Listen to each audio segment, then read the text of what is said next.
On this week's episode, Adam and Alex go hog on Heroes of Hammerwatch, discuss the success of PlayStation 5's launch, and then recap the Game Awards and the announcements that came with it. Listen to us go.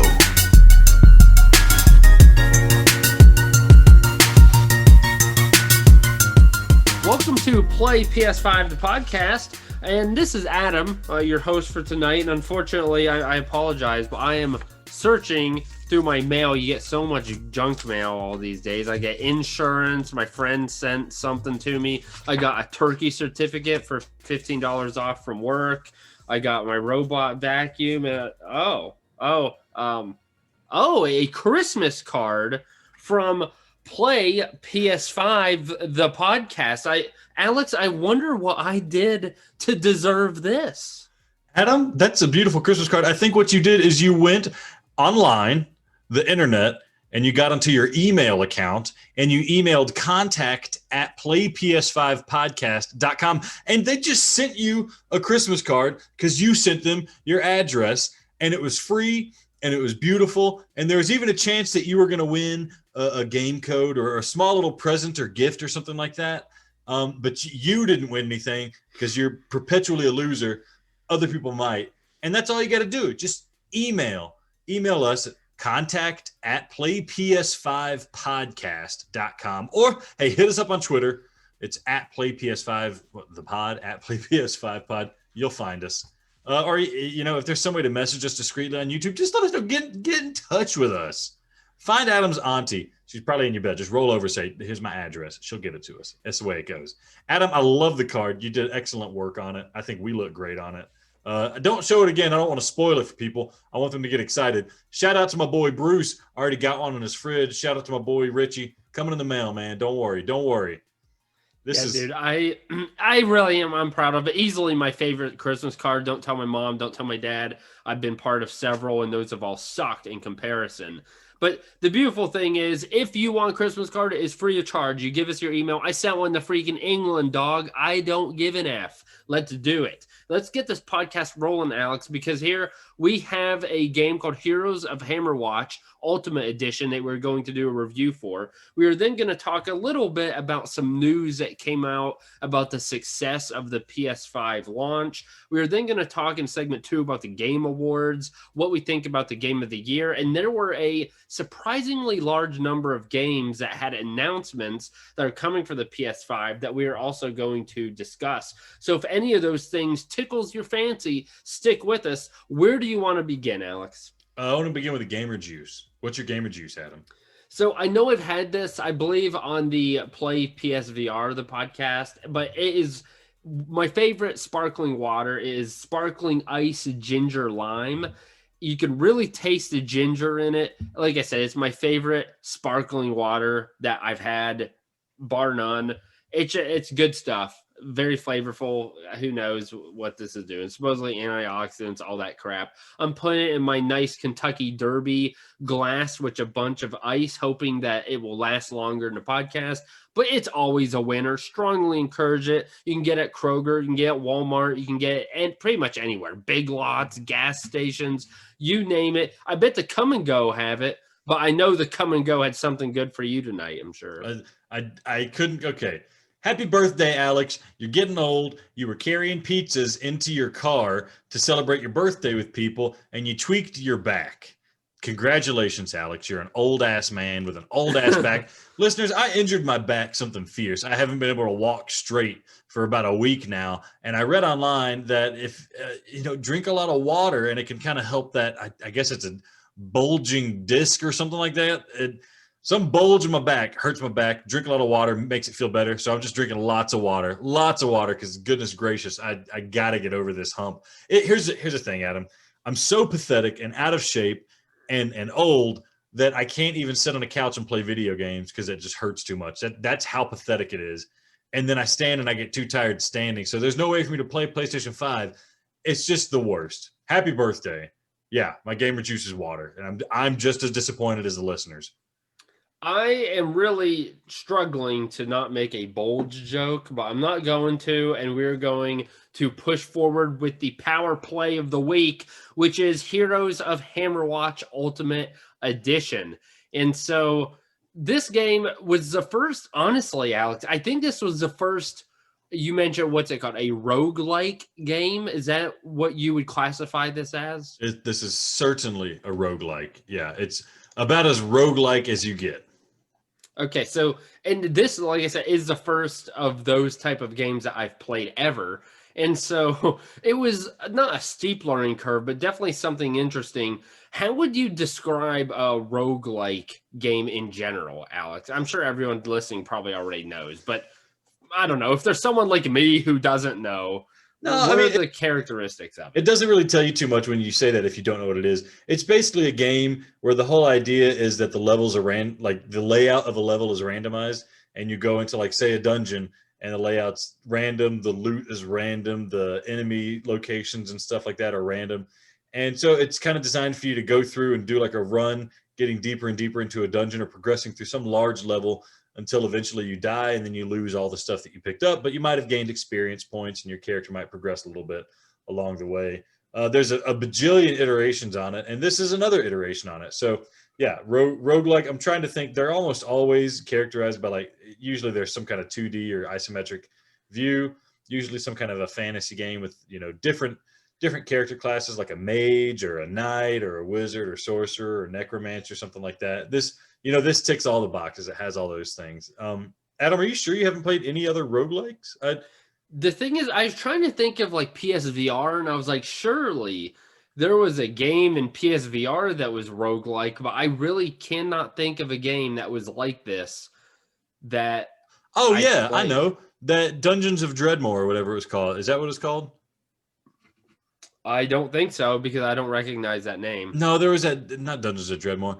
There's that dungeon game that you play. There was Crystal Rift. No, but that definitely wasn't like this. If you died, you were able to, you saved all your stuff, right? Like you could start over the level. No, there was a dungeons game that was supposed to be really scary. It was also like cheap, like $2 or something like that. It was an Oculus Gear, Samsung Gear VR. Was it one of those that was supposed to be scary? Yeah, yeah. Dread Halls. There we go. Dread Halls. There was no combat. Okay, that takes away. Okay, so anyhow, so the Heroes of Hammerwatch, there are actually 3 different games, and the reason this is the Ultimate Edition is because this is all 3 of those games put together. So it's the main game and then the 3 DLCs, which include Witch Hunter, Pyramid of Prophecy, and Moon Temple, which is kind of nice because you got a ton of material and content right here for the price of 1. That's always a good thing. So essentially you go and you encounter hundreds of enemies. There's enemies galore. There's traps, puzzles. One thing I really do like about the game too is they put, maybe this is common for all roguelikes, but there are a ton of puzzles and secrets.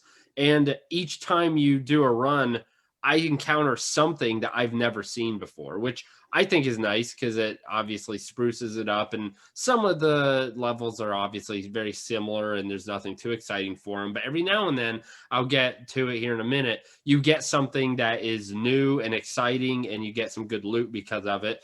And so you battle through, they keep talking about procedurally generated levels, which I don't exactly know what that term entails. That's just random levels. It just makes a new level as you go through it. Yeah. Sounds good. So random levels each time. And there is a Forsaken Spire that you can reach the top of. I have not gotten there yet. But so there is an end game and a point to it, not just to get stronger and to get deeper in, which also is nice. So one thing I will say right off the bat is that I am actually pretty good at the game, assuming that I am not playing with Alex. Alex, you may be the worst player in this that I have ever. You may be worse at this game than any game I've ever seen you play. Do you have anything to say for yourself? I do. So, listeners, here's the thing about Adam. He doesn't understand how video games work, especially games like this, multiplayer games, where when you play co-op, then it increases the difficulty of the game. It gives more HP to the enemies. And Adam played kind of a tank character, so he was never the first one to die because he had tons of HP. I played as a ranger. I have Yeah. less health, and I do have a long distance attack. No, I was a mage, Adam. I launched ice balls. Anyways, so Adam thought that I was bad just because he sucked because it was suddenly harder to kill the enemies. Yeah, the game's easy when you play on easy mode by yourself against easy level enemies. No, you are a fool because the only reason I kept dying is because you died and I had the soul bond with you. So as soon as you died again because you were garbage, it kills you both. Let's mention that. I think that's a pretty cool mechanic. I haven't seen in other games. Maybe it's happened in other games. When you're playing co-op and you die, normally in a game that'd be over and it kind of sucks. The experience is done and you just sit there and watch your friend play the rest of the game. In this game, you have the opportunity to walk over to your dead person, and you can hit a button to bind souls. And what that does is it cuts your health in half, gives it to the other person, that brings them back to life. But now your souls are bonded. And if one of you dies, both of you die. So it's kind of like a way of, I don't know, giving your friend an extra chance. And I don't know if we found a way to unlink our souls. It would have been nice if we could, because I was always at risk of dying because you just would throw yourself into the fray. But I thought that was an interesting mechanic just to keep the co-op interesting. And you can play up to 4 players, and then you take turns soul bonding. I guess I don't know. I don't know if you can soul bond more than one person. We only played 2-player co-op, but that was fine. I thought that was an interesting mechanic I hadn't seen in another game. I do want to go ahead and have the caveat. They sent it to us, announced it was playable on the PlayStation 5. It was a PlayStation 5 release. I don't think there was much done to make it a PlayStation 5 game over, say, a PlayStation 4 game. I just think it's a PlayStation 4 game that's playable on the PlayStation 5. That's not a bad thing, but don't expect any fun DualSense interactivity. I don't even think there's sounds coming out of the controller or anything. Did you notice anything like that, Adam? I did not, no. Yeah, but the game itself, I thought definitely the multiplayer worked pretty well. Very simple to do, no big issue there. So it's always good after you play games like Firewall 0 Hour or some games where just the multiplayer matching is horrendous, to play a game that is just very simple to get on and play with your friends. So that was very nice. The progression, I think, is both essential to the game, but also maybe, again, because I'm not used to roguelikes, it was a little confusing, Alex, and you could maybe clarify some of this for me. So as you play the game, you begin, obviously, you're weak, so you go into the mines. This is kind of the first level, the first area that you gain experience and some loot, all that stuff. So they have lower level bugs and different types of enemies you can fight. And as you fight them, you collect gold and ores, and every now and then you come across some type of armor or some type of gear, a new weapon, something like that. However, I know that the experience and sometimes the ore and the gold, there are ways to be sure that you retain those. For example, if you level up, when you die, you're obviously going to keep that level that you just became. But there were a lot of items and a lot of weapons and things that when I died, honestly, I have no idea if I kept or not, because I know that there were some, I think some people call them boons. There were some type of attributes that you're playing as, that you win, that you earn, that were only for that one run. But they didn't make it clear which ones were and which ones weren't. So the progression is nice because each time you go in, you are stronger. You have a better opportunity to go further into the dungeon. But was there something that maybe I missed that was a little obvious on whether you get to keep all of this equipment you find, or maybe there was a way to know, okay, this is only a temporary attribute that you keep for this run? Yeah, for roguelikes and roguelites or whatever you want to call them, there's always like the part of the game that's not permanent and the part of the game that's permanent. Here, the part of the game that's not permanent is, like you said, equipment, special items you pick up. As far as I know, you're not keeping any of them as you go through the game. So you might get something cool that, like, steals life as you kill an enemy. Hey, that's great, but if you die, it's gone. Like you said, you can pick up gold.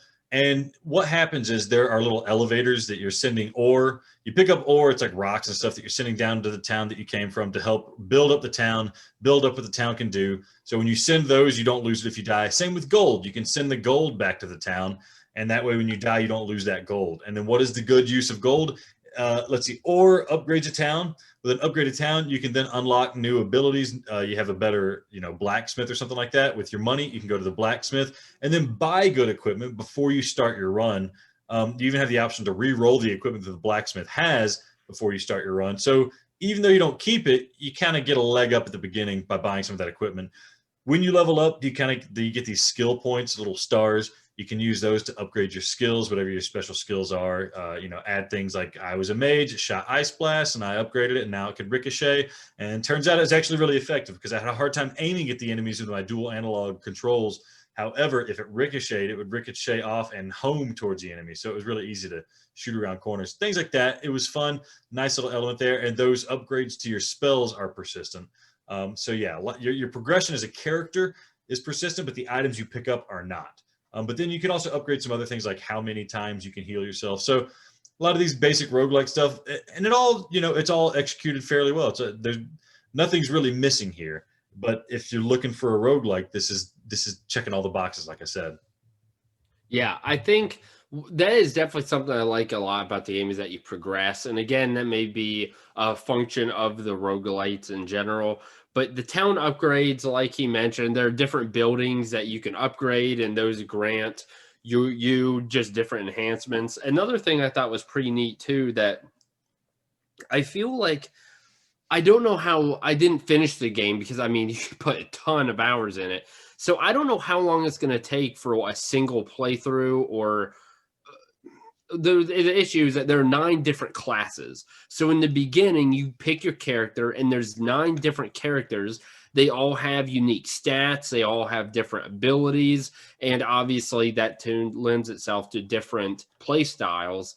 But because there are so many of them, on one hand, you do want to play as them all, and that increases replayability and makes you want to dive further and play more of the game. But then it takes so long to get good with one character and to level up and to feel like, okay, I have spent enough time with the Ranger that I am satisfied with that player class. I can move on.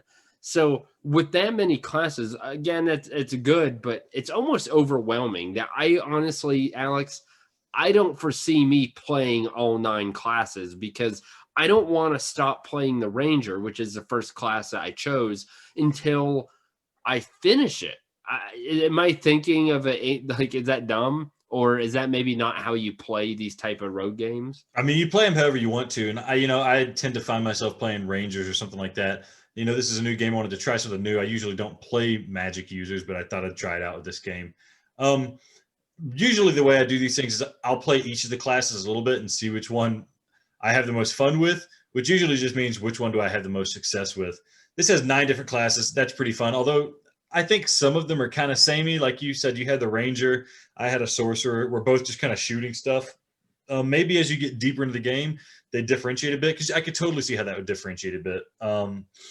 But then they're all kind of the classes that you expect. But that's good. You want to have your melee guy. You want to have your ranged guy. You want to have like your necromancer or something like that. So it's nice to have these, various playing styles. Yeah, and they're over 100. They mentioned, obviously I haven't collected all 100, but there's over 100 unique items of different rarities, so that's good. What was the best item you picked up, Adam? So my latest run, I played, I don't know, it was at least an hour straight in the dungeon, just straight up one single run, at least an hour. I made it 10, 12 levels deep, beat like 3 bosses. And so I got something that was the Lucky Anvil, which I don't know what it does, but it said it's lucky and it's an anvil. So that seems pretty cool. I also received I forgot what they called it. It was a frying pan, which is hilarious. It kind of had a funny name to it, but essentially if there's a projectile coming at you, it can deflect it and send it backwards. It's kind of neat. I really wish I could remember the name. I should have written it down. But it was just like a frying pan. What the heck is that? But it was actually very beneficial. So that's probably the best. And I know that was a rare item. And I'll get into how I know that and some of the more mechanics. Alex, since you barely made it past level 2, you probably didn't really get anything good, right? I got a lot of I got a handful of items, but it was all very basic stuff like plus 15 to attack, or decreased chance or higher magic defense, and things like that. Things that were statistically beneficial, but it wasn't anything crushing like, oh, enemies burst into flames when you hit them. Well, that's what happens when you suck. Okay, last thing before we talk into about our individual game is that there is, now, of course, I haven't gotten to this, but there is a new game plus. So obviously much more difficult. And the first game is difficult alone. I can't imagine new game plus, but I know some people are a lot more familiar with these. They love them. They're willing to put in the time. And if that is you, then I think that is going to be a perfect addition for you and add even more hours and hours of additional gameplay there. So I want to talk about, I guess, maybe some things that we liked most about the game at this point. So as you were playing, Alex, what were some of the things that, whether it was about just the style of the game, or what did you enjoy most about playing the Heroes of Hammerwatch?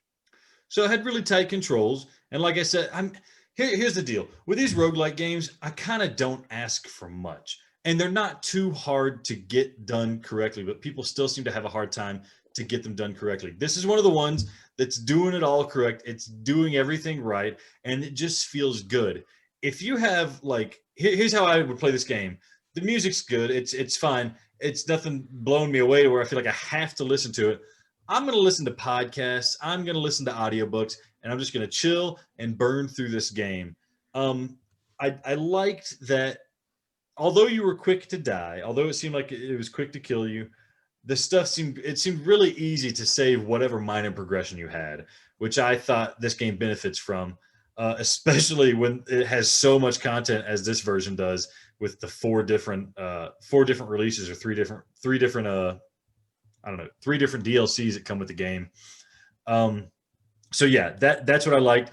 The sorcerer was really easy to use, or the mage, or whatever you want to call it. It was really easy to use, and that I need that as well, because I'm usually really bad at leveraging and taking care of my mana and stuff like that. But that, I guess one thing I really thought was neat, they have little traps that they're not too complicated to figure out how to get through, but they just take some skill in navigating.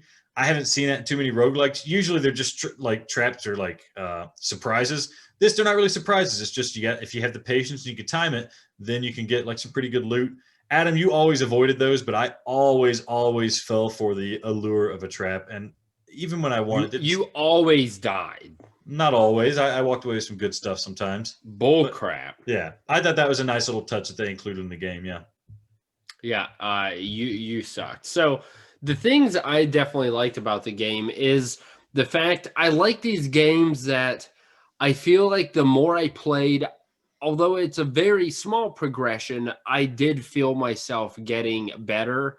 And I think that was both of one, I started to learn more about the enemies and ways to avoid them and ways to just combat better. And then two, obviously you're getting stat boosts and things of that nature and enhancements. And I like that. There's some games I've played that the more I play them, I don't really feel like I'm progressing or I'm getting better, or the game isn't benefiting me in any way in putting in time. So this, I like that aspect. I like the simplicity of it. And there is something about this game. I'm not going to lie. When you play it, it's a 2D game. The graphics are, what would you say? Graphics are maybe 16-bit? Pixel art graphics. Yeah. Or just high quality 8-bit. Yeah. Yeah. So, I mean, the graphics aren't anything to write home about. There's nothing on the outside that you're going to look and be like, wow, okay, that is a game that I'm going to want to play. But I find myself that each time I do a run, I'm like, I can play Horizon Zero Dawn, play some of that, or I'll just do one more run. I'll do one more run, get some more ore and gold, and then I'll be done. And then after that, just one more run, real quick, one more run. And I keep noticing that. And the thing I love about this game, and is one of the things I like, honestly, about the only thing I like about Tetris Effect, is that this game you can go and you can play for 20 minutes and be done. It's not like a game like Resident Evil, where you sit down and 20 minutes isn't going to do you much. This would get you one quick run in, you get some ore, you get some gold, you do progress, you're playing a video game, getting your mind off, whatever's going on in life for a little bit. And that I love. I think there are very few games that allow you that ability. And the fact that this is one of those, I love it, because currently I only have one other game like that in Tetris Effect. So now I have another game that, I got 30 minutes before going to watch the football game. Okay, I'll play one run of Heroes of Hammerwatch. So those were my favorite aspects of the game. And I think the fact that you kept getting drawn in to want to play one more run is indicative of a good game, good design. And although it may not be like I'm playing the game and I'm mesmerized, I'm like, holy crap, this is unreal. I think there's something to that, right, Alex? Did you feel that at all? Or is this a little bit maybe too simplistic for you? Or, I mean, maybe it's just roguelike games, and because I haven't played them, this is my first experience. And so I'm a little more favorable to it. No, I mean, that's certainly what they want you to feel, right? That's what they're going for, is that just one more run, have the level of entry, like the barrier to entry, really low, so you're ready to just like jump on and play a little bit, and then if you die, no big deal. And to that end, if you haven't played a roguelike game, this is a great one to start with for that reason. They pull it off well, and like Adam didn't know he likes roguelikes. Now he might be interested in trying another roguelike because he played this one that pulls it off so well. It's it's by the book, but it's by a good book, I guess you would say. One question I do have, Adam, is, and I think you already told me the answer to this, and I was surprised by it. What did you have more fun playing, this or Godfall? I'm confused because I think you want me to say this, but I think. I mean, just be honest. I don't. Yeah. Yeah. No. I'm trying to think, because the only little stipulation I would say, short term, definitely Godfall. Long term, this. Because in Godfall there is no progression at all. Right. Here there is progression and things change. Godfall gets extremely repetitive, but it's more engaging. Obviously, it's prettier. And when you just get down the simple, like, oh, I haven't played it 10 hours straight, but I'm playing Godfall, that combat is more fun. So based on the time investment there, they're two different answers. Well, I think really in the end, I got tired of Godfall after like an hour or two. And even though I feel like I've seen most of what this game has to offer, I'm still not tired of it because it's got that low barrier of entry. It's got that engaging gameplay. Engaging in a different sense than what Godfall is going for. So I just wanted to say that because I think it's kind of funny that this is like maybe the lowest of the low budget games you could play. It's literally made by two people, compared to the biggest of the big budget game, Gearbox Studios, unlimited money, throw it at this company and make Godfall, and it's just like, I'm so bored playing it. Let me play this little pixel art game that I could probably play on a cell phone from 1992. Yeah. So with that being said, I totally agree with what you're saying. Game's not perfect. So I want to run down a few things that I noticed that as a beginner to these type of games, and obviously first time that I've played this, and you can add things at the end if you'd like. So first thing is that nothing was explained. For someone who's never played a game like this, I didn't know what to expect. Literally nothing is explained. I had no idea what to do. Each time I do a run, I'm going to be honest, even though I've played this for hours now, I still feel like I learned something because it just doesn't explain anything. It didn't tell me, oh, you don't get to keep your equipment. It doesn't tell you in the beginning, okay, over here is your guild, and that's where you can get new skills. And here is where you can purchase an animal to go with you. Here is where you upgrade your town. Here is where you buy things. Like, you have to explore and talk to people, and that's how you find out. There's no walking you through anything. Just after you play it for 2-3 hours, you kind of get that. But it would have been nice for them just to tell you that. Again, maybe if everyone's used to rogue games, that's obvious. But if you're a beginner like I was, like maybe what this game is reaching for, it's a very rough beginning to that. So something to keep in mind. the game lends itself to the fact that, you know, it is repetitive. Sometimes you do get lucky and there's a secret in the level and in that, you know, level of the ruins or mines or wherever you are, the desert, there's different areas that you explore, but sometimes there's secrets, but if there's not, it's pretty repetitive. You do the same things. You fight hordes and hordes of enemies. You use your special. Like, it really just is fairly repetitive. I also know that there is an end game, but I have no idea how long it is. I don't know how close I am to it. Maybe I have no idea. This I game think could it's be like 50 hours. I think it's like I have no 17. idea. I think everything, like going through all the levels, is like 17 hours. I read that on howlongtobeat.com. I think just the base game itself is like 8 hours, probably about 17 hours to get through everything. So that's probably including doing a handful of runs and dying until you finally get through. Yeah, so I mean, that I guess is good to know because I mean, I've played it, I don't know.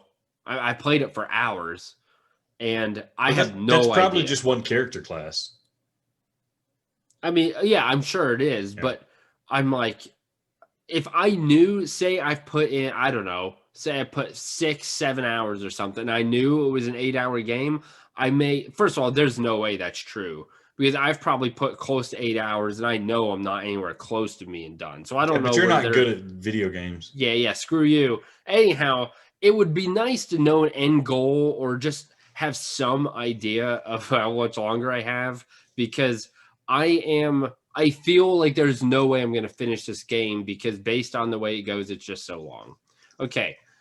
Another thing, it's hard to choose this over other PS5 titles just because it is very simplistic. It's very repetitive. Right now, I'm also playing Horizon Zero Dawn. I know it's not a PS5 title, but I want to play it for Forbidden West. If once like Alex gives me Spider-Man or once Hitman comes out or Cyberpunk, it's gonna be hard to say, you know, I'm not gonna play Cyberpunk. I want to play Heroes of Hammerwatch. A different type of game. It has its place. Like I said, I'm not gonna play Cyberpunk for 20 minutes. I would play this for 20 minutes. Final thing, the game is 19.99. Here's the thing. From content to price ratio, like how much time you can invest in a game based on price, this is fantastic. But the thing is, will you put in that 50 hours or that you probably could put in the game, which would obviously make that price well worth it. And that's up to you. So just something to know that if you think this is a game you're a little on edge about and you may only play it for 2 or 3 hours before you think like, yeah, it's probably not going to be my type of game. I don't want to play it. Then that price may not be worth it for you. But if you like these type of games, I think that price is very fair. So anything to expound or talk about in terms of things maybe you didn't like or anything I said, Alex? Yeah, just to, make some notes. You're right. Nothing's really explained. And even I, familiar with these kind of games, I kind of knew what it was going into it. Even I was kind of confused as to what's going on. I think there's some NPCs in the city that kind of tell you what's going on a little bit, but it doesn't really stick until you've actually executed the stuff that you're supposed to do. So I thought, the game, the reason the game gets by doing that, and it didn't bother me that much, is because it's not a punishing game. It doesn't punish you a lot for losing, even though you lose the loot or whatever. You don't feel like you lost a lot when you lose. You feel you progressed a little bit, and it's okay. You're learning things.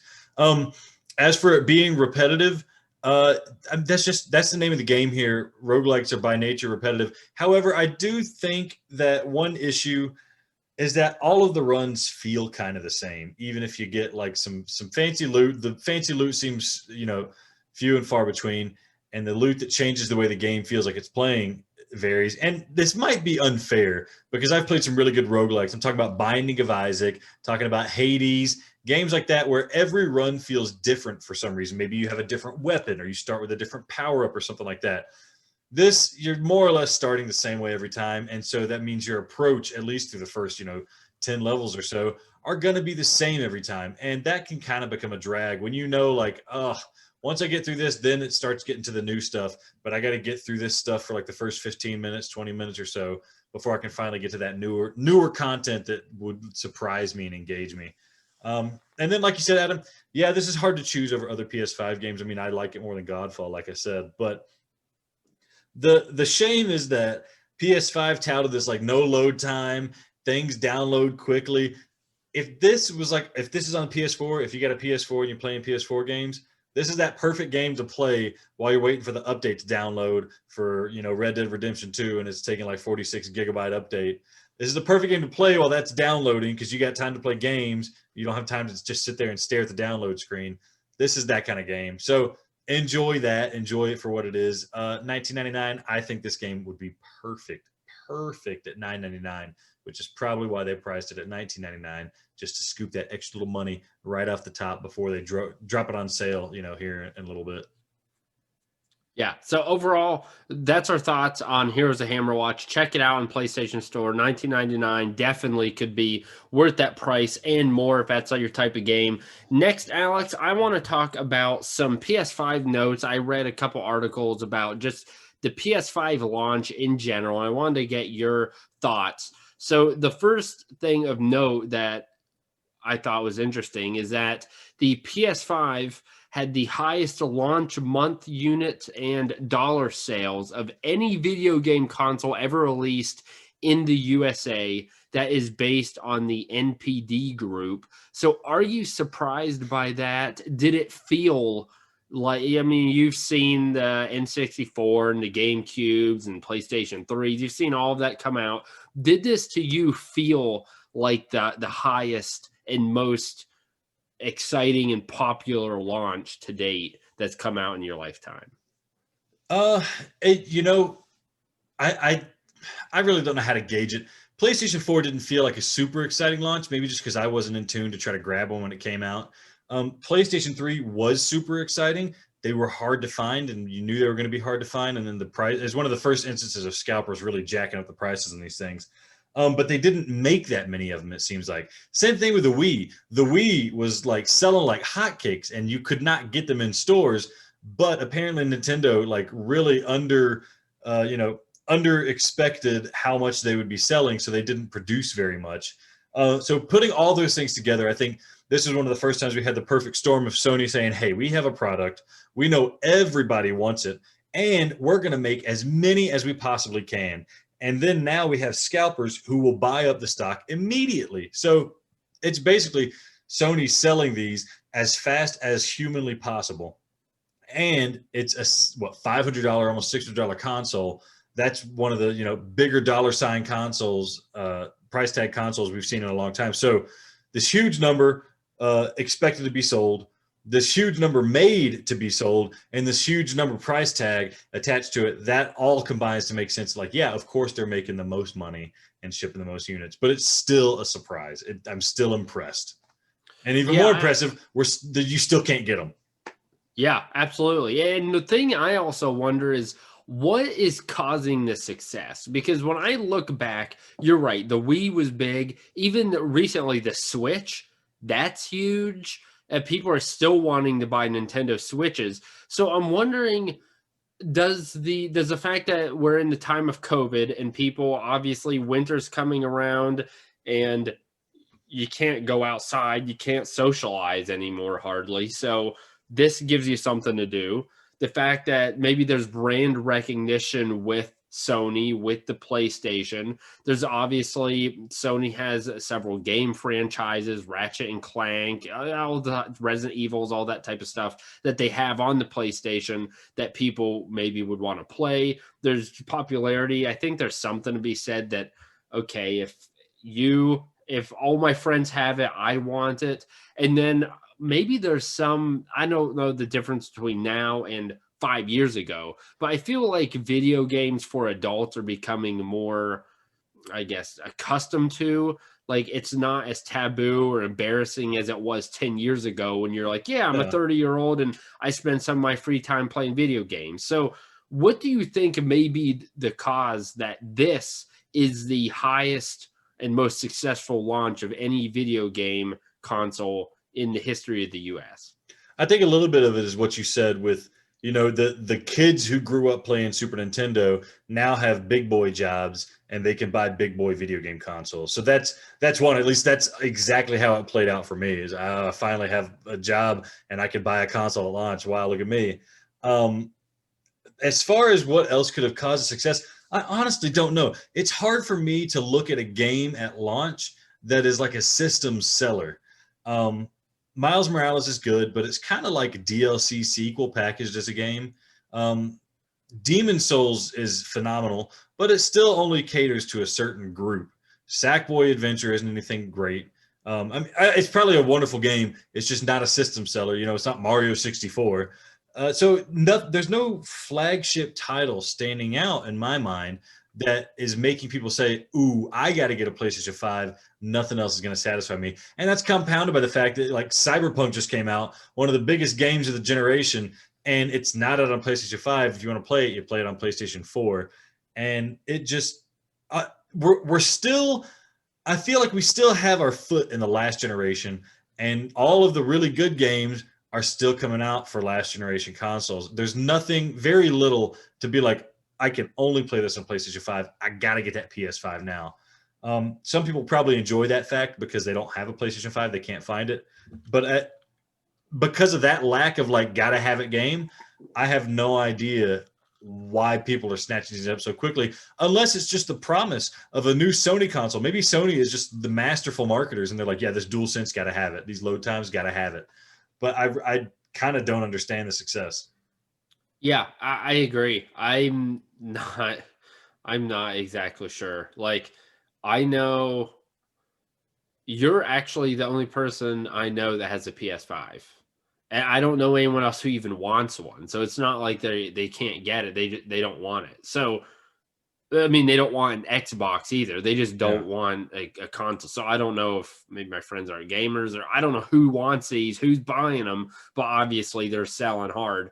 Another thing that I noticed is that they have mentioned that the resale market has demonstrated that there's a disparity of nearly 2-to-1 of PS5s to Xbox Series X's. So the first thing I noticed, I was like, resale market. So obviously that first thing I think of, and you can correct me if I'm wrong, I'm thinking like eBay, offer up, like maybe scalpers, they're buying them and then selling them. That's a resale market, right? That's what I would assume, yeah. And so I thought that was an interesting fact. I don't understand why they have data on resale market and not the actual. They even said we don't have numbers on official purchases of PS5 and Xboxes, which I'm like, of all the numbers you should have, why do you not have that one? That should be the most concrete number, right? But whatever. So the fact that these resale markets are nearly 2-to-1 in my mind means one of two things, and there could be a completely different way of thinking about it. Either one, there are a lot more PS5s out there, and so obviously I guess more of them were bought and sold, so that could make up for the disparity. Two, the scalpers for whatever reason bought the PS5s instead, thinking that they were going to be more, popular. Or I guess maybe the third option is that people are getting the PS5s, they don't like them or don't think it's as good, so they're selling theirs off, where the Xbox people are keeping theirs for longer. Are there any other way of looking at it, or any way that you may think is leading to this disparity? I was trying to find the NPD numbers here. I couldn't find it, but I know Sony set some records. Um, I think the disparity is a little bit of supply. I think Sony prepped for a larger supply than Microsoft did because, from what I hear, everything's sold out, regardless of what you're going for. I think part of it is limited by the fact that Sony have digital and physical versions of the consoles, but they're essentially the same console, whereas Microsoft has like the Series X and then the Series S. And so they're kind of two different consoles, different quality consoles that can play the same ish games. So that affects the numbers a little bit, because if you're comparing Series X to just PlayStation 5s in general, well, that's not really a fair comparison. But I think, I don't think it says anything bad about the PlayStation 5 that the resale market is, so high. I think what it indicates is that there is a demand. There are so many people out there who want the PlayStation 5 so badly that they're paying this stupid scalped marked up price for it. And that price, it must be working because those scalpers are still doing it. and they're still selling it, and they're still making the profit off of it. And if it wasn't working, they'd be lowering the price. Because when the PlayStation 3 came out, people tried to scalp it, and then after a day, the price dropped below MSRP, and all those scalpers lost money. Thank goodness. So I think it's a good indicator. I just think it's also very disappointing for people who just want a PlayStation 5. They don't want to resell it. Yeah. And I don't know. Is there any part of you? I don't really care about the console wars, any of that garbage, but I don't know. Part of me is like, I'm glad PlayStation is seemingly doing better. I mean, obviously, if you have a game console, anything in life, let's be honest, you want the best, right? Mm-hmm. You don't want a second-rate car. You don't want a second-rate house. You don't want a second-rate Game Boy. I mean, whatever the heck you're talking about, you always would prefer the best. So, especially if you're going to drop $600 on something like a video game console, you would prefer to get the better one. Does this make you happy at all, or do you care that seemingly Sony and the PlayStation is doing better than Xbox? Yeah, I care in the sense that I have chosen to spend my money on an expensive next generation console, and the console I chose was a PlayStation 5. And the tribalistic part of me is not affected by it, but I guess the logic behind why somebody should be happy at their success is that now when there's multi-platform games, developers are going to be incentivized to focus their efforts on the PlayStation 5 version rather than a little bit more so than the Xbox Series X version. And they're not going to be trying to, ride the line in the middle. So that means we're more likely to get the best version of these games. I remember this happening. I was a GameCube diehard back when it was GameCube, Xbox, and PlayStation 2. I picked the worst console, and I loved it. And I wanted it to have these great AAA titles that people were, multi-platform titles. And even though I knew that some of the technical merits of the GameCube allowed it to have better functionality in certain aspects of games, because of the lower user base, developers wouldn't really maximize the power of the GameCube. And so you would get a GameCube in almost all aspects better than the PlayStation 2. You would get games that ran and looked better on the PlayStation 2 than they did on the GameCube. With Sony being the leader here, that means that's less likely to happen. And especially if you have a company who can only put efforts into one console, then they're going to look at Sony and say, hey, listen, we're going to make the most money if we just go with the PlayStation 5, meaning I'm more likely to play the games that I see that I want to play. True that. Okay, guys, we thank you for listening to the first segment of Play PS5 podcast. Next segment, we're going to talk about the Game Awards. We're going to talk about some new game announcements. So stay tuned. You're going to want to hear this. We'll see you on the other side of the break.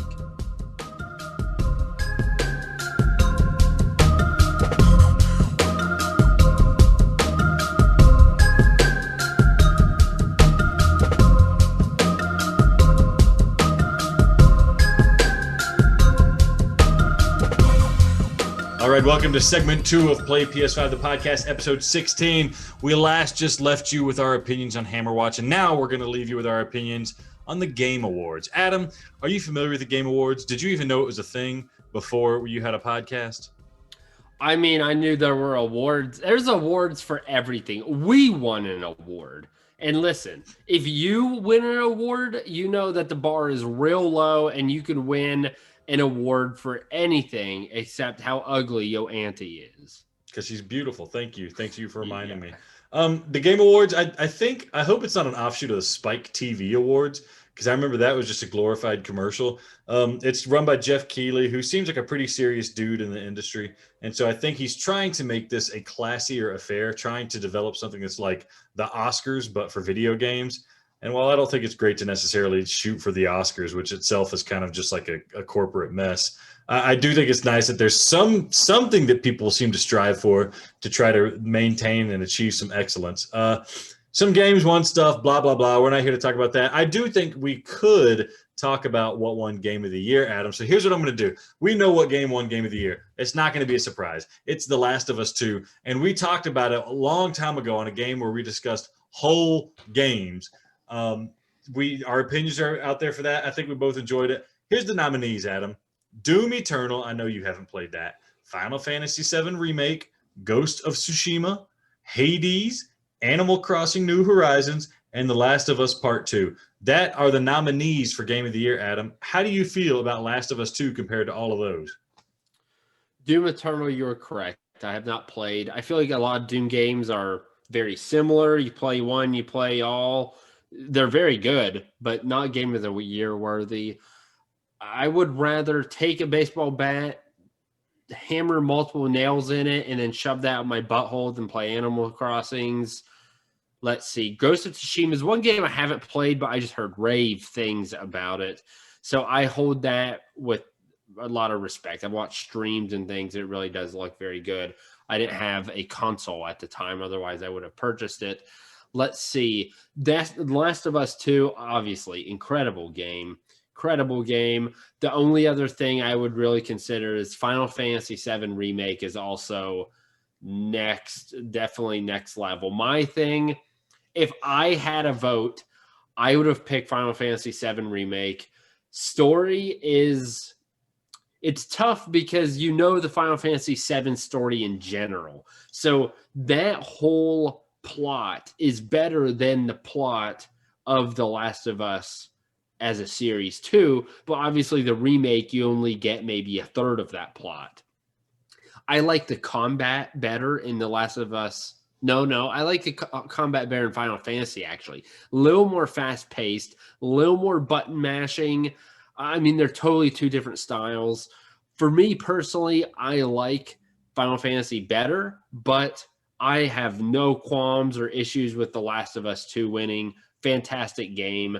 Do you have a opinion? Well, you didn't play Final Fantasy, so I'm sure you have a different opinion than me. Were you surprised, or what would you have picked had you had a vote? Was The Last of Us 2 like the best game that I played last year that came out in 2019 or the past year in 2020? I really don't know. But if we're looking at the game of the year as a game that symbolized this year in video games, as it like this is 2020 in gaming, I think The Last of Us 2 probably makes the strongest case for that, unless you want to count something really crazy like Fall Guys or maybe not Fortnite, but something along those lines. It definitely had its own big impact. But I think The Last of Us Part 2, it pushed the boundaries in a whole bunch of different facets of game design, sound design, graphical design, combat design, character development, storyboarding and plotting and things like that. And it did some of those things, admittedly, in a clunky manner. I thought it was too long, but this is a game that they decided to do things like really huge plot twists in the game that you only expect from like movies that blow your mind. You don't expect this kind of stuff from games. And I'm glad it broke that ground so that we can start expecting that kind of stuff from games. So in that sense, I'm happy it won. Is it like my favoriteest game of all time or favoriteest game of the past year? I don't really think so. I'm not upset with people who do think that though, but it's a really good game. So I can't begrudge it for winning. Yeah, I would like to see maybe there would need to be multiple awards for this, but I think there really is a difference between the actual best game of the year and, like you were mentioning, a game that resembles that year or best, just represents it. And I think you could argue maybe for this year that could be a couple different games. I also wonder, I haven't done my research. I don't know about these game awards. Who is voting on these things? Is it like a mass vote? Or is there like a panel of 5 dudes and they're all like, oh, I'm very artistic and I like that The Last of Us 2's protagonist was a woman. I'm voting for it. Like, it's a panel of judges across like multiple like video game reviewing outlets. So like Washington Post, I think, had a vote, and then there's like the more famous podcasts have people that vote or have a vote, and then like IGN has a vote and GameSpot has a vote. Those people are well, I won't say some of those people are idiots. And you've read the reviews. They don't know what the F they're talking about. So that some of them are, but they're influential members in like the games media, and they have a vote. So it's not just people walking off the street, and it's not just a bunch of like tryhards on the internet all banding together to get 1,000 bots to vote for Final Fantasy VII. So I think there's some credence. I mean, to have some consensus as to what the best game is. Out of that list, out of those games I played, I think there could probably be an argument for Hades being the best game in that list, but it certainly doesn't feel like a game that's emblematic of the entire year. I view Game of the Year as kind of like, man of the year isn't like the best man of the year. It's just the person, the man of the year that represents the year. And I think Last of Us Part 2 does a good job in that regard. The other big thing about the Game Awards, and they kind of finance it with advertisements, but there was a lot of game announcements, a lot more than I expected, and a lot more that were pertinent to my interests. And to that end, Adam, I'm going to just kind of discuss these with you. I watched a bunch of trailers. Go on YouTube, go look up the Game Awards because we're too lazy to put it on our website, on our channel, and check out some of these games that were announced. You've probably seen them already if you're listening to this podcast, but we're going to talk a little bit about them. Adam, right off the bat, this wasn't really announced at the Game Awards, but it was announced like the same day on Sony's website.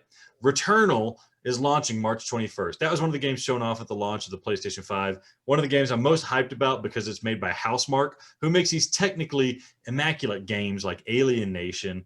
And they did a remake of Gauntlet, which is an excellent roguelike. We should play that sometime because I think it was free and you certainly have it. But now they're making like a third-person shooter roguelike in space. It looks so freaking good. Coming out March 21st. Finally, we got a release date for it. Adam, do you remember anything about Returnal? Are you excited about it? It was quite possibly I forgot what number. It was definitely in my top 5 most anticipated games. It may have been number 1. It could maybe have been number 2. It's high up there. Game looked incredible. It looked like it had a plot. It looked like, like a good plot, not just it's all gameplay. The gameplay looked fun, exciting, engaging. It looked beautiful graphically. I think when you start talking about the games that have this mysterious, dark plot, and then you have actual gameplay footage to back it up, and that looks incredible. And I'm hoping, we don't know, but I'm hoping that it utilizes a lot of the DualSense capabilities. That right there is a mix for a potential of not only Game of the Year, but possibly one of the best games that I've played. So it's perfect for what I'm looking for. I'm glad that we have a date to it. I didn't anticipate it being much earlier. I'd rather them, that's fine. Take the time, take the 3 months. March 21st, that is a day one purchase, bar none. The only question is, at some point we have all these PTO days, paid time off days that we can't go on vacation because of COVID. Do we burn one on March 21st or 22nd, wherever it would be, and play and take the day off? That's going to be the question. That's not a bad idea. Yeah, I could throw the kids in daycare and just hang out and play Returnal for a whole day and just tell them, stop talking to me, everybody. Today is the day I Returnal to Returnal. I'm putting my wife in daycare too. Get out of here. Get out of here. I love it. So yes, that is very high up on me too. Probably of the games on this list, the one I'm most excited for. I just had to include it because I'm pumped for it. There's not much for me to sink my teeth into in terms of excitement. Cyberpunk is out, but the PlayStation 5 version's not out, so I can't get too pumped for it. This is like my thing hanging out there that I can get pumped for. Season was announced. Season by Scavenger Studio. I don't know what they've made. This is obviously a very artistic game. It's described as like a bike riding road trip adventure, and the premise is that you are gathering you're on an adventure with like your friends to gather some information or some elements while leading into what's going to be a cataclysmic event.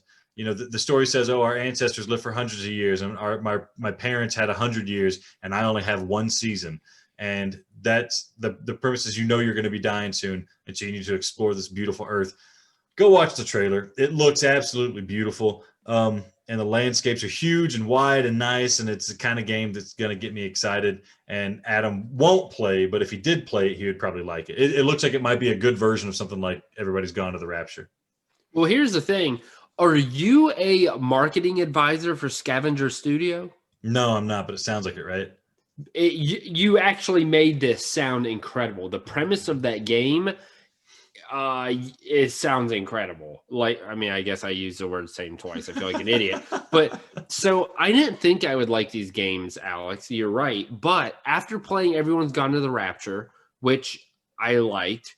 After playing, where really started it was when I played Luna for the PSVR, which is just, I mean, there's not any gameplay. It's just you unravel this plot, and it's slow and it's very artistic. And there is something that the developers just want to relay to you. I really enjoyed those games. And so this is a game that surprisingly, maybe to you, I very well may play, because I'm intrigued now. What is that going to foretell? So I'm interested in it. Let me see what game these guys made, if they made anything else. Scavengers Studio. I don't see any other games on there. Well, our games. They made a game called Darwin Project, which I don't know what that is. It's a free-to-play game. So maybe they made a bunch of money off a free-to-play game so that they could now work on one of their labors of love. But needless to say, the game looks very interesting, very intriguing. I was hyped about that. Up next, Evil Dead, the game. Adam, have you ever seen Evil Dead or Army of Darkness, anything like any of those classic horror comedy movies? Yeah, Evil Dead, I have watched that. Okay, they're making a game of it. How do you feel about that? Well, I remember the movie being ridiculous. I think it's probably a good idea. I don't know about licensing. I don't remember the characters or anything, but I just remember a lot of gruesome, like funny deaths. I mean, I think it could be a decent premise. I don't know if it's always necessarily up my alley, but I think you have the demographic where a lot of us, people our age have watched that movie, like that movie, because it's a funny movie making fun of other stuff. I think it potentially could do well. I mean, definitely behind Returnal. But I would take it. I'd take a shake or two at it. So it's like a 4-player co-op game, like a 4-player action, shooting zombies, third-person shooter, kill a bunch of zombies game, like Arizona Sunshine type gameplay, but third person. Forget the jankiness of Arizona Sunshine. Here's the thing. You mentioned the things that people like about Evil Dead, about how it's like over the top and kind of crazy and tongue-in-cheek and doesn't take itself too seriously. This doesn't seem like it's going for that. It just looks like it's a basic zombie game that they like put Bruce Campbell in, the guy that plays the main character. And I hope they're not just going to rely on his quips, which are going to get old real fast. So we'll see, especially because not long after this was announced, they announced Back 4 Blood, which is like a spiritual sequel to the Left 4 Dead games that were so extremely popular on the Xbox 360. Which is also, except their first person zombie shooter co-op game. So everybody's going for that. But it's one of those things like, why? Like, I'm sure maybe it's going to be all right and kind of fun to play. It just seems kind of like a cash grab with a licensed game. Here's a big surprise for me. I did not, especially based on the pictures I saw, I did not expect to be interested in this game. Here's a game coming out called It Takes Two. It's part of the EA original series. It's kind of EA's like indies stuff. It Takes Two. It's a co-op platformer adventure of a married couple whose failed marriage has turned them into dolls who must learn to love each other again in order to turn back into humans. Adam, does that get you excited at all? Unbelievably not. Yeah. So yeah, I first saw the trailer. I was watching the trailer and I was like, oh God, like maybe the game's fun, but nothing like, why is this on the PlayStation 5? It doesn't look like a PlayStation 5 game. As it progressed, they started showing some of the story. The voice acting is really good. The animation is really good. The writing seems like it's going to be pretty good. And that got me interested because it really had a feeling of like, one of those like Judd Apatow rom-com type movies that like you would go see with your girlfriend because it's going to have some funny stuff in there for you too. That's what this game seems like. It surprised me because it actually looks good. The voice acting might be good. It might actually be kind of funny, but it's using the like split screen co-op potentially to, I guess, maybe be a game that couples play together. And as I was looking at it, I was like, what's the point of this garbage on the PlayStation 5? And then I started looking at the environments and they were big and there's a ton of stuff going on and there's all sorts of beautiful effects happening. And this, co-op platformer for married couples actually looked like it might have some technical merits too. So the more I watched, the better it looked. And it seemed like an enjoyable, cheesy rom-com game that I could play like with my wife. There's not many games I can play with my wife. She might enjoy this. I don't know. I'm intrigued, way more intrigued than I expected. Is there anything I said that sold you on this game, Adam? This is my first PS5. I would rather smoke a dog turd doobie. Not interested at all. Looks stupid. Gameplay looked bad. Screenshots looked bad. After you described the concept, sounds horrible. Not interested whatsoever. Get this out of my ears. What's the next game? Well, It Takes Two comes out March 26th. Next game, Callisto Protocol. You're like a prisoner who wakes up in a space prison. It's the whole trailer was just all cinematic, and there's like a scary space monster. It's a space horror game. I guess you shoot him and kill him. It looks like it's trying to go for that Dead Space appeal of like zombies in space, got to fight them, and there's zero gravity and stuff like that. The kick in the teeth. It comes out in like 2022. Who cares? Why spend money trying to hype this up this early? You got nothing to show us but like a cheesy cinematic that could be literally any game of the past 10 years. So, Callisto Protocol. Any reason to be excited about that, Adam? Dude, that's hilarious. It comes out in 2022. No, yeah. Way too far. Who gives a crap? Yeah, who gives a crap? Yeah, no gameplay. I don't care. Up next, Crimson Desert. So it's a game made by Korean people, the Korean people who made Black Desert Online, which you've probably seen the ads for it for your phone. It's an insanely lucrative online phone MMO type game that has beautiful graphics. That's kind of the motif I see with a lot of Korean games. The graphics are just absolutely gorgeous, and that's carried over in here. I was watching the trailer with you, Adam, and we both agreed, wow, it just looks like a knockoff of Assassin's Creed Valhalla, even right down, like you said, to the blue face paint, these Viking type things. But I could not stop watching the trailer because it looked so freaking gorgeous. Now, there's like some frame skips and some animation. Like there's a little bit of jank there, and it might just be because the game's still in early access or something, but the more you watch this trailer, it's like 5 minutes long, they just keep adding more and more and more. So it starts off looking like Assassin's Creed with like really pretty environments.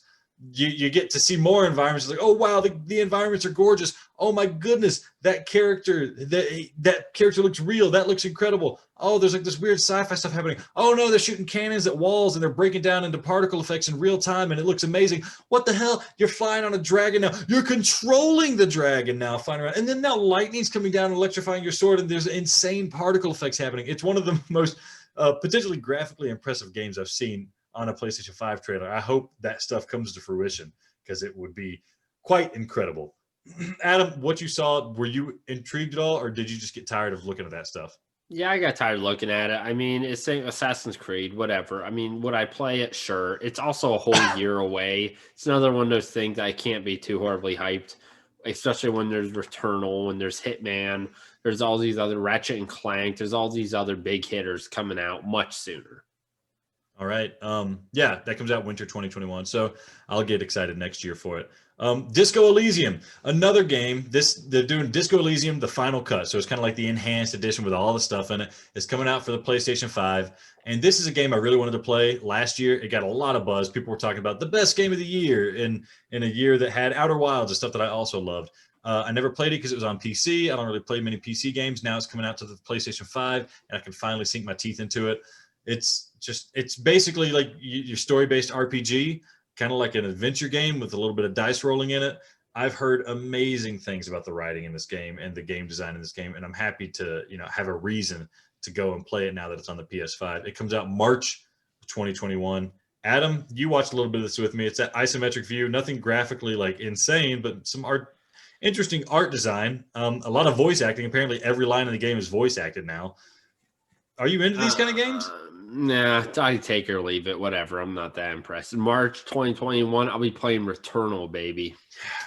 Yeah, a lot of games coming out March 2021, and I'm sure, It Takes Two. That's probably what's going to be taking up all of your time, Adam. You and me playing It Takes Two, putting this marriage of a podcast back on the rails. One last thing I want to pay lip service to. I love Mass Effect, and they showed a silly little teaser trailer for saying Mass Effect is still happening. Guess what? There's going to be more Mass Effect. Great. I love it. I'm sure it's not going to come out for like 4 years, but I don't care. I want to see more. Just give me more. Give me the Mass Effect Enhanced Edition. Give me something. I need to play that game again. Adam, you don't know anything about Mass Effect, do you? Nope. That's fine. You'll learn about it when it comes out. And I think that's it for the games I wanted to talk about in the Game Awards. Is there anything else you want to talk about, Adam? There's not. I'm pretty excited for the future of PS5. We are going through a little bit of a lull, which we knew when we were looking at the games that are coming out that we were going to have this. There's going to be the big launch. the big hitters like Demon Souls and Asher's Playroom, all that good stuff in the beginning. But I really hope, I think starting in January, once Hitman 3 comes out, we can play that on PSVR. We can play the whole trilogy. And then once March hits, I feel like it's going to pick up. And then once they take flight, I think we're going to be set. And you and I, Alex, are going to have to borderline quit our jobs to be able to play enough games to adequately cover on this podcast. But that's a problem for future Adam and Alex. But yeah, I'm excited. The fact we saw so many announcements on games, I think, is pretty good, exciting, and I'm pumped for the future. I'm ready to sink my teeth in. But right now, the 2 games, real quick, Alex. Here are my game plan. I am now playing Horizon Zero Dawn because I want to play Forbidden West real bad. It looks beautiful. And so I feel like I need to play the first one to have any idea whatsoever what's going on in the second one. Well, I'm currently playing that. I have also purchased Nier Automata, which I know isn't really, I don't know. It'll run nice on the PlayStation 5. It might have some enhanced frame rates or something, yeah. Yeah, there's no real reason to play that. That's not in preparation for anything. That's not because it's a PS5 You just want to see anime girl butts. I get it. Well, no, you and I believe someone on the web too told me that it's one of the games that they're like, if you like Kingdom Hearts and you like that music and that type of gameplay, you're going to like this too. So that's what made me buy it. It looks, I mean, I watched some streams on it. I don't know what to expect. I can't really tell if I'm going to like it or not. It was $23 on eBay. Figured I'd give it a shot while we're in this lull. And so Horizon Zero Dawn's first. Have you played either of those games? Which one do you think I would like better? I've seen people play Horizon Zero Dawn. I actually have it, so maybe I should play it just so we could digest it together. It looks like a more mature version of like Zelda Breath of the Wild or something like that, like an open world Zelda type game. Seems just like a more, like I said, adult version of that. I know there's like the big dinosaurs and stuff that would be fun. Some people left some comments on YouTube saying, really, it's not worth your time. It's kind of like a fetch quest game. That might be all right if it's pretty. Like Adam said, we're in a little bit of a lull if you're not trying to figure out how to play Cyberpunk without the horrible graphical glitches. So, yeah, that looks good. I didn't play Nier Automata. I played the original Nier Replicant, which they are re-releasing on the PlayStation 4. Hopefully they get some PS5 upgrades too. That would make it more exciting to play on the new console. I freaking love Nier. I love Nier, and I don't know why I haven't played the sequel. So maybe I should play that with you. Or if you don't like it, I'll just buy that copy off of you so I can have it for myself. $45. Yeah, sounds good. No, you're in for a treat, I think. I think if you like the combat of Kingdom Hearts, this is like a good version of that. F you not in the just butt. joking. Like it's really good and fluid. The Platinum Games people who made it, they're like the best combat designers ever. So you should enjoy it. It seems like a really beautiful, fun game. Sweet. Looking forward to it. And that concludes episode 16 of Play PS5, the podcast. We hope you enjoyed our discussion of Heroes of Hammerwatch and which games to look forward to in the near future for the PS5. Remember that if you want a Play PS5 Christmas card, email us at contact@playps5podcast.com. Contact us via Twitter or YouTube as well. Thank you again. If you don't mind, subscribe to us on YouTube or the other podcast sites, and please rate us. Alex's auntie gave us 2 brown thumbs up. Don't play with yourself. Play PS5.